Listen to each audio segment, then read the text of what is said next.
മോഹം പൊന്നിൻ മുത്തായി മാറ്റും പൂവയലിൽ നീ വരൂ ഭാഗം വാങ്ങാം. പൂവിളി പൂവിളി പൊന്നോണമായി നീ വരൂ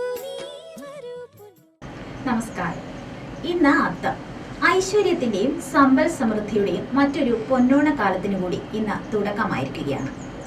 മറ്റ് ഓണക്കാലങ്ങളെ അപേക്ഷിച്ച് കുറച്ച് പ്രത്യേകതകളൊക്കെയുണ്ട് ഈ ഓണത്തിന്. കാരണം ഈ കൊറോണ കാലത്ത് ഭൂരിഭാഗം ആളുകളും തങ്ങളുടെ കുടുംബങ്ങളോടൊപ്പമായിരിക്കും ചിലവഴിക്കുന്നത്. നമുക്കറിയാം, കഴിഞ്ഞ കുറച്ചു കാലത്തെ ഓണങ്ങളിൽ പല തിരക്കുകളിലും പെട്ട് സ്വന്തം കുടുംബത്തോടും പ്രിയപ്പെട്ടവരോടുമൊപ്പം ഓണം ആഘോഷിക്കാൻ കഴിയാതെ വിഷമിച്ച പലരും നമുക്ക് ചുറ്റുമുണ്ട്. അവരുടെയൊക്കെ വിഷമങ്ങൾക്കും സങ്കടങ്ങൾക്കും പരിഹാരമാകാൻ ഈ ഓണക്കാലത്തിന് സാധിക്കും. അപ്പോൾ ഈ ഓണം നിങ്ങളുടെ പ്രിയപ്പെട്ടവരോടൊപ്പം ആഘോഷിക്കാൻ ശ്രമിക്കുക. ചിങ്ങം പിറക്കുന്നതോടെ ഓണം കാത്തിരിക്കുന്ന മലയാളികളുടെ ആഘോഷം അത്തത്തിന് പൂക്കളമിടുന്നതോടെ ആരംഭിക്കുകയായി. അത്തം തൊട്ട് 10ാം നാളാണ് തിരുവോണം. ഈ 10 ദിവസവും ആഘോഷിക്കുന്നത് വ്യത്യസ്തമായാണ്. അത്തച്ചമയത്തിന്റെ ആദ്യ നാൾ.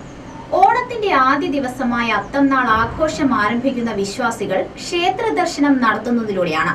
മഹാബലി ചക്രവർത്തി തന്റെ പ്രജകളെ കാണാൻ വേണ്ടി പാതാളത്തിൽ നിന്ന് കേരളക്കരയിലേക്ക് യാത്ര ആരംഭിക്കുന്നതിന്റെ ഒരുക്കം തുടങ്ങുന്നത് അത്തത്തിനാണെന്നാണ് വിശ്വാസം. കൊച്ചിയിലെ തൃപ്പൂണിത്തുറ ക്ഷേത്രത്തിൽ അത്തച്ചമയ ഘോഷയാത്ര നടക്കുന്നതും ഈ ദിവസമാണ്. ഓരോ വീട്ടുമുറ്റത്തും പൂക്കളം തീർക്കുന്നതും തുടങ്ങുന്നതും അത്തത്തിന് തന്നെ. ചിലയിടങ്ങളിൽ ഈ ദിവസത്തെ പൂക്കളത്തിന് ഒരു നിറവും ഒരു വട്ടവും മാത്രമാണ് ഉണ്ടാകുക.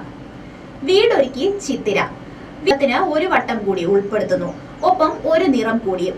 ചിലയിടങ്ങളിൽ പൂക്കളം ഇടുന്നതിന് നിയമവുമുണ്ട്. കോടിയെടുക്കാൻ ഓടി നടക്കാൻ ചോതി. പൂക്കളത്തിന് നിറവും വലിപ്പവും കൂടി വരുന്നു ചോതിയിൽ. ഒപ്പം വീട്ടിലെ ഗൃഹനാഥന്റെ കയ്യിലെ പണവും കുറയും. ഓണക്കോടി എടുക്കാനും ഓണ സമ്മാനങ്ങൾ നൽകാനും ഈ ദിവസമാണ് കൂടുതലായും ആളുകൾ തിരഞ്ഞെടുക്കുന്നത്. പഴമക്കാരുടെ വിശാഖം. ഓണാഘോഷങ്ങളിൽ വിശാഖത്തിന് വലിയ പ്രാധാന്യമുണ്ട്. ഓണച്ചന്ത തുടങ്ങിയിരുന്നത് വിശാഖം നാളിലാണ്. ഇത് സദ്യവട്ടങ്ങൾക്കും പച്ചക്കറികൾക്കും മറ്റും വാങ്ങുന്നതിനും സദ്യ ഒരുക്കുന്നതിനുമുള്ള ദിവസമാണ്. വള്ളംകളി ഒരുക്കം അനിഴത്തിൽ. ഓണത്തിന്റെ ഈ 5ാം നാളിലാണ് ആറന്മുള ഉത്രിട്ടാതി വള്ളംകളിയായ ചുണ്ടൻ വള്ളങ്ങളെ ഒരുക്കുന്നത്. സമ്മാനം കൈമാറാം തൃക്കേട്ടയിൽ.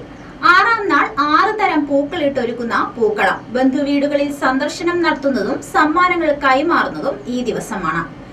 സദ്യക്ക് തുടക്കമിട്ട മൂലം. തിരുവോണ സദ്യയുടെ ഒരു ചെറിയ പരീക്ഷണം നടക്കുന്നത് മൂലം നാളിലാണ്. മിക്ക അമ്പലങ്ങളും ഈ ദിവസം മുതൽ ഭക്തജനങ്ങൾക്ക് സദ്യ വിളമ്പി തുടങ്ങും. കൈകൊട്ടിക്കളിയും പൂക്കൾ കൊണ്ട് ഊഞ്ഞാലുമൊരുക്കി മഹാബലിയെ കാത്തിരിക്കുന്നതും മൂലം നാളിലാണ്. തൃക്കാക്കരയപ്പൻ എഴുന്നള്ളും പൂരാടം. ഓണാഘോഷത്തിന്റെയും പൂക്കളത്തിന്റെയും രൂപം മാറുന്നത് പൂരാട നാളിലാണ്. മുറ്റത്ത് തൃക്കാക്കരയപ്പന്റെയും മക്കളുടെയും രൂപങ്ങൾ മണ്ണിലുണ്ടാക്കി വെക്കുന്നത് ഈ ദിവസമാണ്. ഓണത്തപ്പനെന്നും ഈ സ്തൂപരൂപങ്ങളെ വിളിക്കുന്നു. മുറ്റത്ത് ചാണകം മെഴുകി അരിമാവിൽ കോലങ്ങൾ വരച്ച് പലകയിട്ട് മൺരൂപങ്ങൾ വെക്കുന്നു. തൃക്കാക്കരയപ്പനും മക്കളുമാണ് ചിലയിടങ്ങളിലിത്.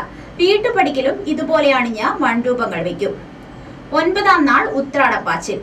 ഇത് എരിപുരി തിരക്കുകളുടെ നാൾ. 1ാം ഓണമായ ഉത്രാടത്തിന് വീടെങ്ങും ആഘോഷമായിരിക്കും. ഒപ്പം ഉത്രാടപ്പാച്ചിലും.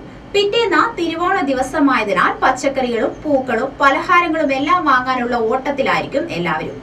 ഇനി പൊന്നിൻ തിരുവോണം. 10ാം നാൾ ആഘോഷങ്ങളുടെ യഥാർത്ഥ ദിവസം തിരുവോണം.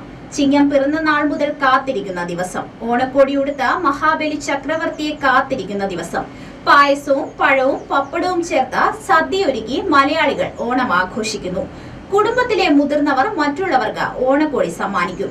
ഉത്രാടം തിരുവോണം നാൾ മുതൽ 4 നാൾ മഹാബലി ചക്രവർത്തി എല്ലാ വീടുകളിലും എത്തി തന്റെ പ്രജകളുടെ ക്ഷേമം കണ്ടറിയുമെന്നാണ് വിശ്വാസം. കൂടുതൽ വാർത്തകൾക്കും നേരിന്റെ തിരിച്ചറിവുകൾക്കുമായി ഞങ്ങളുടെ യൂട്യൂബ് ചാനൽ സബ്സ്ക്രൈബ് ചെയ്യുക. വെബ്സൈറ്റ് സന്ദർശിക്കുക.